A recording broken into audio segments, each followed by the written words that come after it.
UN scheduled President Rouhani's speech to the Assembly for the same day as President Obama's. It would have been possible for the two men to meet face-to-face at a luncheon scheduled that day for all the heads of state. That notion of face-to-face encounter had provoked endless press speculation. But it didn't happen. Can you tell us what was happening behind the scenes? Well, it's very important. President Obama was prepared to meet. That would have been very important. And there was an effort behind the scenes to try to see if that meeting could take place. There was a lot of going back and forth. I won't go into all the details. But in the end, it just didn't come together. What no one knew was that the back channel had produced a plan by which Zarif and Kerry would meet one-on-one. All the foreign ministers involved met. But as scripted, when the others left, Kerry and Zarif stayed.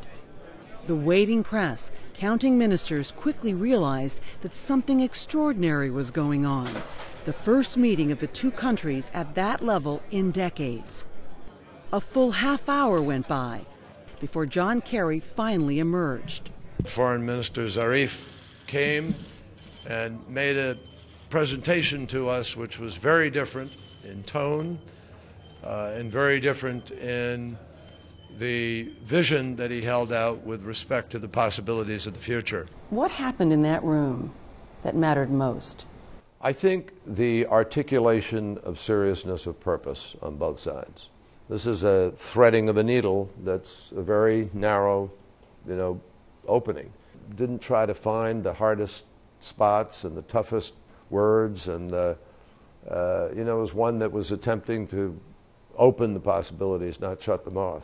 Still, that Obama and Rouhani hadn't actually met left questions. I think there was a rethink on the part of the Iranians about whether or not they should leave New York without some communication. I know that people were disappointed that the meeting had not taken place on both sides and wanted to find an opportunity to somehow redress that problem and remedy that problem. With President Rouhani at the airport about to take off, President Obama walked into the White House briefing room with an announcement that stunned the world. Just now, I spoke on the phone with President Rouhani. It was the first communication between an American and Iranian president in 34 years. And it was more than just a hello. I do believe that there is a basis for a resolution. And at this time, the Iranian president was already tweeting. In phone convo, President Rouhani and President Barack Obama expressed their mutual political will to rapidly solve the nuclear issue. Iranian state television covered the New York trip as a major success. It showed all the pageantry, the new president's triumphant return home, and the cheering crowds. What it did not show were the people, a loud minority, who threw eggs, shouted insults, and screamed, "Death to America." There was a lot of criticism back in Iran just about that phone call on President Rouhani, just to give people an underlining of the sensitivity of how difficult the home politics can be. And obviously we've been struggling with the issue of the sanctions efforts. And so we're both navigating a minefield, political minefields, even as we're trying to put this to the test. Just 3 days after the historic phone call, Israeli Prime Minister Netanyahu came to the White House to voice his extreme displeasure. Those pressures must be kept in place.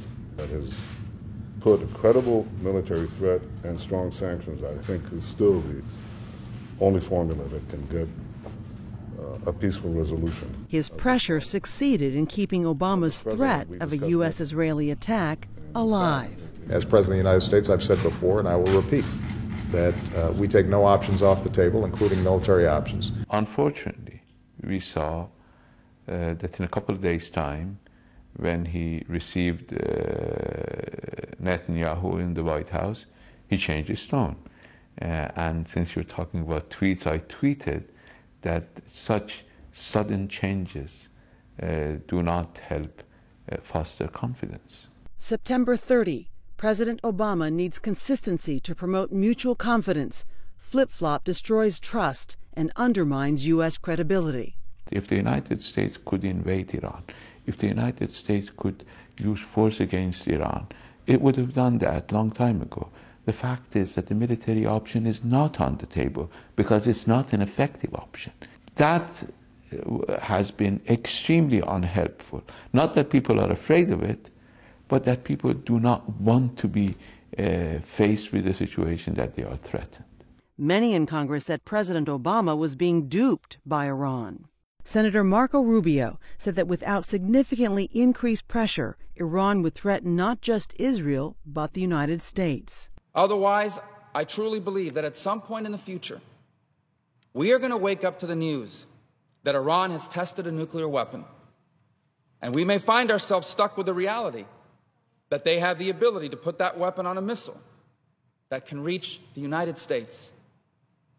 And if that day should ever come, God help us all. The next day, Zarif tweeted, "We just started a process to close an unnecessary crisis and open new horizons. It requires courage, but positive outcome will benefit all." In a globalized environment, whatever you say to your domestic audience is immediately picked up by others, and they have to react to it, and that has exacerbated mistrust in Iran. What I would say is, listen, you see that desert out there? I want to show you something. American billionaire Sheldon Adelson is perhaps the leading donor to conservative Republicans. He said the U.S. should begin by dropping a nuclear bomb in the Iranian desert. And then you say, see, the next one is in the middle of Tehran. So we mean business. You want to be wiped out? Go ahead and take a tough position and continue with your nuclear development. Hardliners in Tehran were just as implacable, saying Rouhani was the one being duped. Billboards started popping up around town. In one, the American negotiator is depicted as sitting at the table with a Doberman at his side. Or in another, he has a gun beneath the table. In yet another, the extended American hand is that of a bird of prey. Conservative ayatollahs preached death to America from the mosques. Huge crowds turned out to commemorate the takeover of the U.S. Embassy in 1979, something Americans can't forget. Iranians can't forget how in 1953 a U.S.-backed coup removed Iran's democratically elected government and installed the much-hated Shah. They also can't forget how in 2002 President Bush called Iran a member of the Axis of Evil. Rouhani's honeymoon appeared to be almost over. But then, from Iran's supreme leader, a tweet. "Our negotiators are children of the revolution. We strongly support those in charge of our diplomacy." For all the opposition and infighting in Iran, the supreme leader's tweet was clear. Iran's diplomats could and would negotiate with the great Satan.